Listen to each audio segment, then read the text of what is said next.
Mbalamusiza ino munamwe n'abawulira olulimi luno Lusoga era nimwe abalwogera mbaniriza ku programu yaife eno naani Omulabewo era amaina gange ninze musumba Binasali Swaga okuvaano mu Community Prayer Fellowship wano Bristol mu United Kingdom. Mbaniriza ku programu yaife eno naani Omulabewo. Otegeera naani Omulabewo otambulira waigulu. Ku mulundi gule twayiga mu kitundu ekyasooka nti Omulabewo naani twalingira bitwali twetanga bale baife nga tinibo. Aho we twakoma nga tuboine nti bano betweta ab'enganda defe abatuloga n'ebintu twabibona kwirala amalogo agabakozi banaife ku mirimu oba mu bizinesi nga tulina n'obujulizi obulaga nti bino bye bakoze. Ayi twakyega nti abo tina abalabe bo. Olwaleero tujja kwega ku mulundi guno naani Omulabewo. Omulabewo batikuliseewo ni sitaani.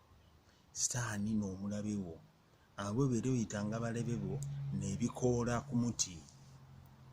Ebikoola sitaani byavaala ewo wabona ebikoola ebigwa nga bwoyera webigwa woyera webigwa woyera oluya nga tuli wa ku bikoola. Ayi olwaleero tujja kwega engeri ono sitaani engeri gy'abeera atambulamu okutegerera enkola de. Bw'onootegeera naani Omulabewo otambulira waigulu ate ojja kuba muwanguzi. Kale programu kino ekitundu ekyokubitira level gy'okutaako. Bayibuli ekoba mu nsuula ya Yokaana ey'ekumi olunyiriri lw'ekumi nti omulabe oyo nga bategeeza sitaani tayida wabula okukola ebintu bino: okwiba, okwita n'okuzikiriza. Kale oyo n'Omulabewo era ebino ebikolwa bye. Kale mu kitabo kya Yobu mulimu tujalingira ku Yobu. Lwali lunaku lulala Yobu ng'ali awo nga bizinesi gitambula bulungi, abaana be bali bulungi.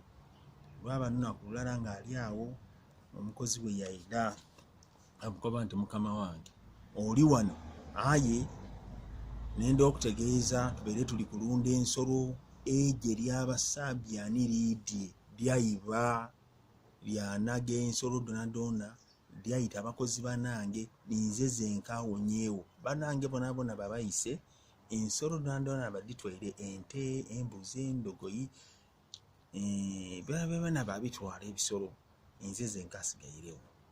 Enaku yagema Yobu ng'ali kwewuunya eije ly'Abasaabyani kwaki linaze ebintu bye. Ye yabona eije ly'Abasaabyani aye nga mwene ebikolwa ebyo ni sitaani era naye yaleeta eije eryo. Abakaali awo omukozi owundi yayida yamukoba nti muna oli wano waliwo ekitugwireko. Nti kiki? Nti ekitubeirewo tubeere tuli kulunda ne bakozi banange ebisolo tye. Omuliro gwava waigulu, Katonda asindiika omuliro gwayira gwatugwira gwayokya ensolo donadona ne bakozi banange bona ninze zenka asigairewo. Era ekyo kyawa abakaali awo oyo akamala okwogera ebyo. Omukozi owundi yali akola ku baana n'okubaweereza era amukoba nti abantu abanibo nga buliido bakola pate nga beese emikwano gyaibwe ne baganda baibwe abasatu abawala nti nga bakunganire mu nnumba bali kujjaguza pate yaibwe eri kujja mu maiso bulungi. Empewo eri eyakoona ennumba ensonda einede ennumba daakutukamu empagi ennumba ebagwirire ezira awonye ninze zenka asigairewo. Abaana bafiire n'emikwano gyaibwe. Enaku yaluma Yobu era bangi ino tuledagena abantu abava ku omwami mulala yava mu Kristaayo lwakuba Katonda yadeema okuwonya maama we kanso yakuba Katonda yayita maama we. Lwaki? Sitaani aida yayambala yeefuula nga Katonda nga te Katonda. Sitaani aida yavaala abantu yaida nga ije yaida lyanaga ebintu byaimwe.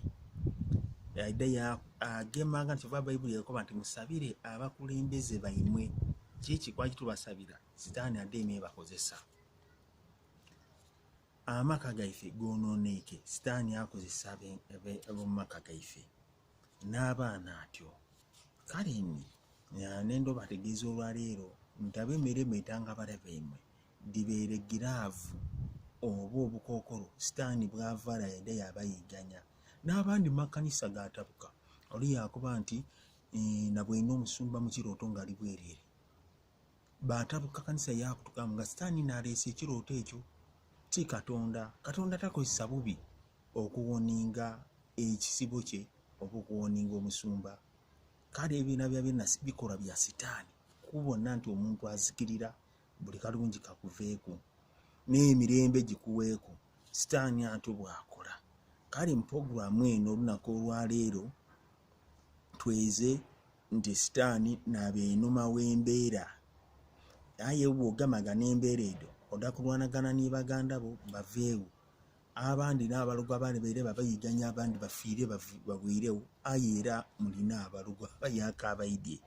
ale buti bw'oyira ku kulwanisa omuntu ono akuloga odda kumaliza obulamu bwabwo nakunsinga olwanisa balugu aye bw'otunaategeera kiki ekiri emabega ekireetera abantu bano okujja nga batuloga ntikitoolawo ekyo kidda kuba kiviirewo ale buti mu puroguramu ejja okwiraku tenda ogimiisinge tujja kwegera irala bulungi ino mu mazima nti engeri gye tutoolawo omulabe sitaani yava mu bulamu bwaife n'ebintu byabeera akozesa otuyiganya byabanga minywanyi gyaife mirungi eno kale olwaleero mbeebaza okutuwuliriza puroguramu eno era mbeebaza okuwagira puroguramu eno nga mugibona niime omutubeesa kumpewo mwebale eno okutuwagira mwebale tuiza mu maani kale nga mpubawumbaku